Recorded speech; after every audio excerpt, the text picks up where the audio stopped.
What is going on, guys? It is Wrestlelamia here. I'm back with another video. Now the Bloodline is taking over Raw. At least that's their goal. However, success might not be so easy if the red brand superstars such as RK Bro have their say. Join us now as we look at this week's edition of Raw, as well as the wildest news stories and rumors you need to know, including: is Roman turning babyface? The real reason why a WWE Superstar Quit? Becky begs fans, and much more. Be sure to subscribe and hit that notification bell for daily wrestling videos, and follow us on Facebook for exclusive lists. Now, as always, we won't recap the matches, but just provide you with the good, the bad, and the downright ugly. As always, we start off with the good as number 1, Liv gets the pin. Liv Morgan definitely needs some time in the spotlight, and last night's main event pinfall win certainly got things moving back towards that direction. But the question, as always, when it comes to Morgan is, where do things go on from here? Every time she seems to get main event momentum, the WWE hamstrings her, leaving fans puzzled whether the WWE wants to push her as a legitimate star or a plucky fighter who gets the occasional big win but counts the lights more often than not. While Liv's future is always uncertain, there's no denying that the women's 6-man tag was entertaining, and Morgan delivered an absolutely awesome codebreaker to close out a great main event. Number 2, Styles and Balor together. Now, there are some combinations that scream money, and the reunion of Bullet Club members AJ Styles and Finn Balor is one such pairing. Although it's worth noting the WWE has shown it can find a way to bankrupt them, just as they did with the Bullet Club reunion of AJ Styles and the Good Brothers. Styles and Balor have the potential to become a dominant duo on Raw, despite Balor's bad booking over the last few months, and a series with Judgment Day seems like a no-brainer for success. 2 caveats, however, as the WWE has to avoid going with a Russo-esque swerve like Balor turning on AJ and joining Judgment Day, and it also has to tune up Edge's character. More on that in the bad. Number 3, dropping Nikki Ash. Is Nikki Ash going to be future endeavored? Well, that's been a concern for Nikki fans for some time, especially after a demotion to the 24/7 championship scene. However, last night's segment where Doudrop asked Nikki if she was ready to be serious suggests Nikki Ash will be soon no more, and fans could see the return of the insane Nikki Cross. A Doudrop Nikki Cross team could liven up the women's tag team division, as well as Doudrop and Nikki's moribund careers. And number 4, Lashley's exciting entrance. Bobby Lashley's new entrance is a classic case of tuning up a wrestler's entrance to adjust to a new attitude, in this instance, the Almighty's babyface turn. They didn't scrap what worked before, instead building off its foundation for an even more exciting entrance. But that was the good. What about the bad? Is number 1, wasted time. Last night's Raw was plagued by segments that ran far too long, including the excess time allocated for the 24/7 championship, time that could have been better used by booking a match with Raw's undercard. Throw in what seemed like Becky Lynch's half-hour ring entrance, and fans must have wondered whether Vince McMahon was rewriting Raw as it unfolded. Even the Bloodline's entrance, which is magnificent in its execution and presentation, wore out its welcome. A WrestleMania Backlash looks like it's going to be bad enough as it is, and fans shouldn't have to deal with a 4-hour show with over an hour of filler like WrestleMania or last night's Raw. Number 2, Edge's cheap heat cheapens character. What to do with Edge, whose refurbished heel character threatens to become a one-dimensional rehash of his rated R superstar gimmick, and a rookie wrestler relying on cheap heel heat to get booed? Edge is in a tricky situation, as he's already had too many babyface heel turns since returning to WWE in 2020, and he doesn't seem to know how to fulfill his role as a cult leader, instead relying on tired insults such as mocking the fans' eating habits and jealousy. If the WWE wants to present Edge as someone diabolical, they need to ditch the 1980s style insults and focus on the laser-guided intensity he showed when he feuded with Randy Orton and Roman Reigns. Otherwise, this is going to turn Judgment Day into Edge and Christian 2022.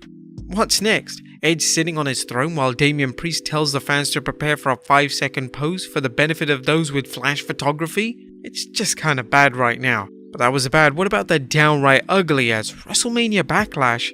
Who cares? A WrestleMania Backlash is the poster child for a who cares show. The WWE's creative team doesn't care if they've booked this as a hard pass.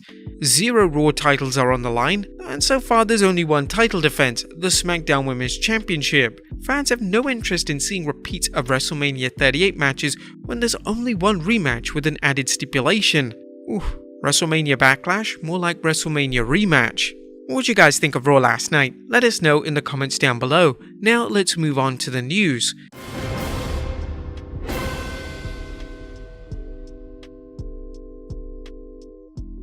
Our first story is looking at whether the WWE is turning Roman Reigns babyface.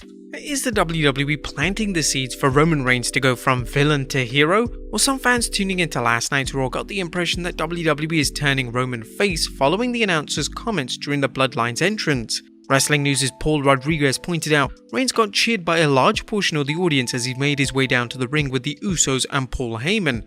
After the entrance, the announcers acknowledged that Reigns was getting a mixed reaction from the crowd.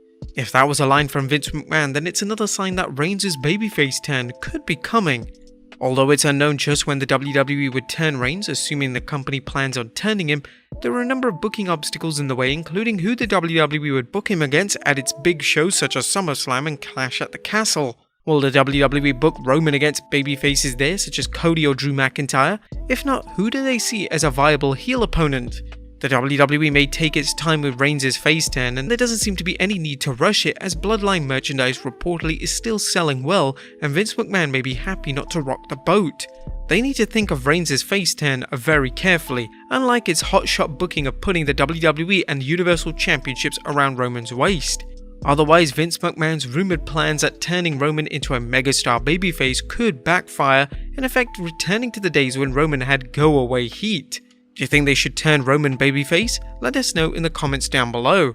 Next up, why a WWE Superstar Quit? NXT 2.0 star Roderick Strong has reportedly asked for his WWE release again. Strong is one of the last remaining stars from NXT's black and gold era and is apparently convinced he has few career options left in the WWE. The 38-year-old superstar does not seem earmarked for anything remotely resembling a main event push on NXT, and the likelihood of a main roster promotion is even less likely. Strong, who had a good run on NXT as a member of the Undisputed Era, is likely wondering whether he'd be welcome in AEW alongside Undisputed colleagues Adam Cole, Bobby Fish and Kyle O'Reilly. Nonetheless, there's been no sign of Strong getting his wish, and according to Wrestling News' Paul Davis, the WWE suggested Strong change his name, something he strongly opposed. Reportedly, NXT officials have created plans for him, but Strong's only goal right now seems to be getting his release. Next up, an AEW star removed off website.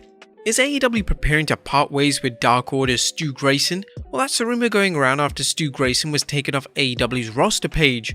Wrestling News' Paul Davis reports Dark Order member Stu Grayson is no longer listed on the roster page. AEW typically does not announce releases. In most cases, Tony Khan lets contracts expire rather than let people go early. Fans have seen several AEW stars quietly leave the company as many of the contracts signed in 2019 are believed to have expired or about to.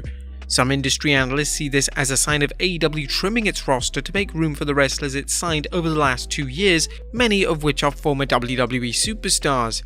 And finally, Becky begs the fans. Last but not least, Becky Lynch is begging with the WWE Universe to stop sending money to people online claiming to be wrestlers.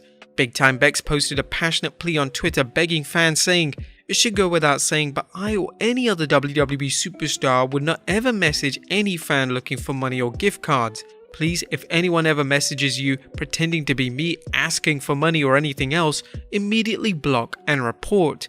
The amount of times I've heard this happening is sickening.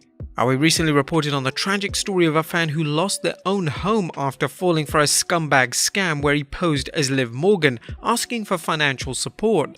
Morgan herself tweeted a plea similar to Becky saying, "A man sold his home and lost everything thinking he was helping me. This has me so sick. Please know I would never reach out to ask any of you for a single penny. I'm so sad, please stop." Now, as incredible as these catfish schemes appear to be, it's good that more wrestlers are alerting potential victims to the scam. But there you have it, folks. The good, the bad and the downright ugly of Raw this week, as well as the wildest news stories and rumours you need to know. Be sure to leave your comments down below, and I'll see you next time with some more wrestling content.